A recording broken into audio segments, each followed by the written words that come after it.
Reminder, the CPI data comes out at 5:30 a.m. Pacific time. I will be live on the Meet Kevin live channel. I'll link it down below. Hey everyone, Meet Kevin here. A few things. First, I'm nervous about CPI tomorrow, and I want to give you a little bit more of a detailed preview of kind of where the range of estimates are. And second, this is just a quick one. If you're really buying real estate right now, I think you're making a mistake. Just saying. You know, and I rarely say that. I for 10 years, ever since 2011, when I'm like, oh my gosh, this is like a bottom. I'm buying real estate like crazy. And then every year, it's like, as soon as I saved up money, I'm like, buy, right? I'm a big fan of buy and hodl real estate. Not now. Wait for the effects of interest rate increases to hit. And that'll hit multifamily. It'll hit the supplies. Well, the supply shift we're going to see is going to be brutal, and it's going to hit the nation across the board. It's going to be rough. Now, this video is supposed to be about CPI and tomorrow, but I figure let me just give you a quick note. Like, the people right now who are buying multifamilies, single families, investments, whatever, I think they're setting themselves up for failure. The second thing about real estate is that people keep seeming to have this response of, oh, but Kevin, who's going to sell real estate? People sell real estate every single month for whatever reason. People are like, oh, well, why would a seller go from a low interest rate to a higher interest rate? People just do. And it's not just people who sell homes. It's tenants who vacate and then people sell homes. It's investors, right? Whether they're institutional or mom and pop. People selling second homes. You know, people moving in with family and selling their original home. I think people think that a seller absolutely has to buy a new home. It doesn't work that way. Or they move to a way cheaper area where it doesn't matter.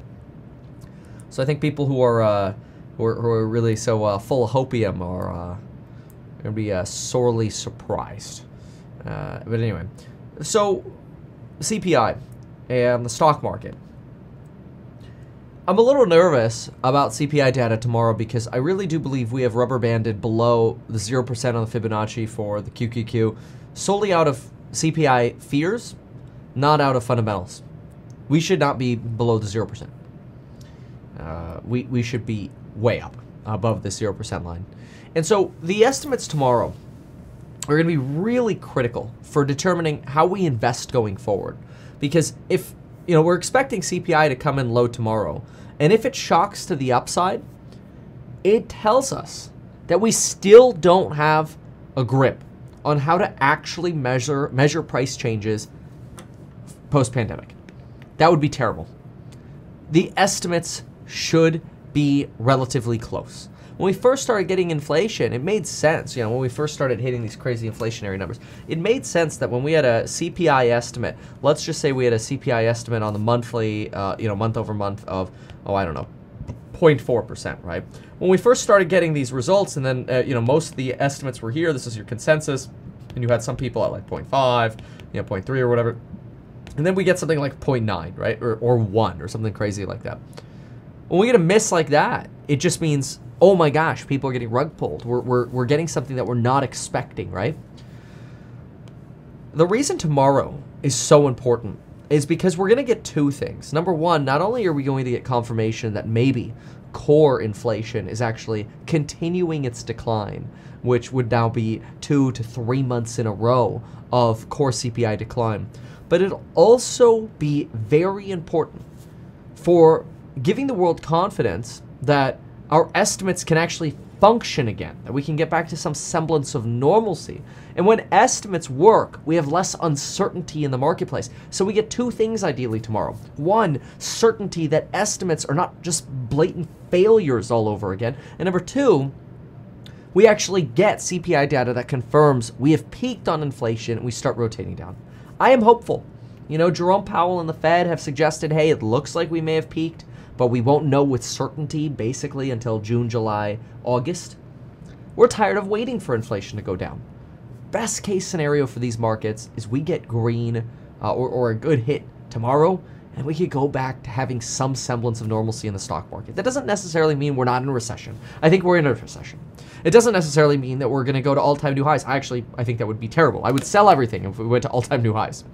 But I'm not married to this idea that I have to be all in 2022. It's a crazy market. So we'll see, but take a look at this, all right? Right now, the bulk of the headline month-over-month inflation estimates, which it's not just CPI for tomorrow. This is just the crazy thing about the week, okay? So you can't just make a bet on CPI. We get mortgage applications tomorrow, we get CPI tomorrow, then we get PPI, producer price inflation, Thursday morning, then we get sentiment expectations on Thursday. Those are all important. I mean, we literally are going to have Wednesday CPI read and mortgage read. Then Thursday we're going to have producer inflation reads, and then on Friday we're going to have inflation anchoring, the anchoring of inflation expectations, which is super important. And the next week we get retail sales on the 17th, which is, I believe that's Monday. No, 7 days, that's Tuesday. Anyway, yikes. Like, there's still a lot of data coming. But if we could get a good hit over here on CPI plus PPI, PPI is also expected to come down. I'm just going to read you off some numbers really quick. Latest estimate last month for headline CPI was 8.5. We're expecting 8.1. We're going from month over month of 1.2, which was insane, the March read, to 0.2. Core 0.4 on the month over month, right? That's really critical. PPI is expected to go on the month over month from 1.4 to 0.5, substantial decline. Sentiment is expected to decline a little bit, but 1 year inflation expectations are expected to stay relatively stable, maybe up 0.1% nominal. But look at this, okay, in terms of the estimates for probably the numbers that matter the most, in my opinion. And that's right here, this 0.2%. That's going to be your headline month over month number. We've got the analysts right now are kind of split like this. And I do want to remind you, seriously, we're going to have the largest price increase ever on those courses on building your wealth, all of them, because there's going to be a lot of new content coming out, not just in the Wealth Path course, which is still in development, and there are going to be a lot of new lectures coming out on that, but also in the real estate course, because I really think real estate is really where we want to be focusing. That doesn't mean sell out of the stock market now. Like, now I actually think we want to be in the market, because I think we're going to have this disconnect where the stock market's actually higher and the real estate market's actually ends up being lower towards the end of the year, right? But anyway, this is roughly what the forecast looks like right now. So it's a pretty balanced sort of bell curve that we have right here. That's a bad drawing of a bell curve, but roughly. And if we get anything in excess of this 0.5 or a negative, it's going to be a big surprise. What I'm really personally hoping for, okay, this is not what I expect. This is just sort of like, this would be a dream come true, okay?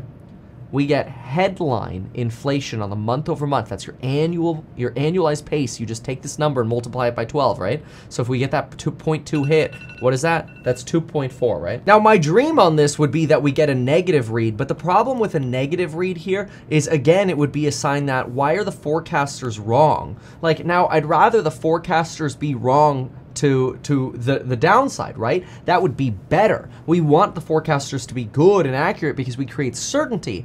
But if we're going to have them be wrong, we'd rather them be wrong to the downside, not the upside. And we've regularly been wrong to the upside. And so I think that's why the market's been so pain.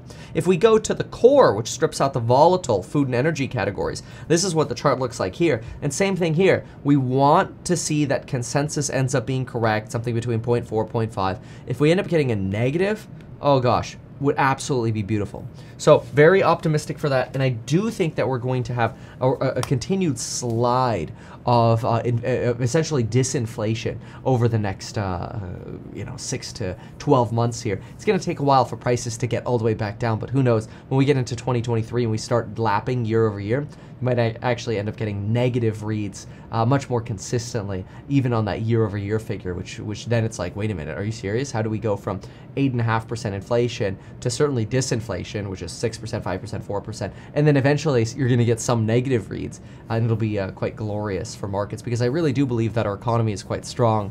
That's just this temporary inflation, which has lasted way too long, has got to end. Anyway, thanks for watching, folks. We'll see you in the next one.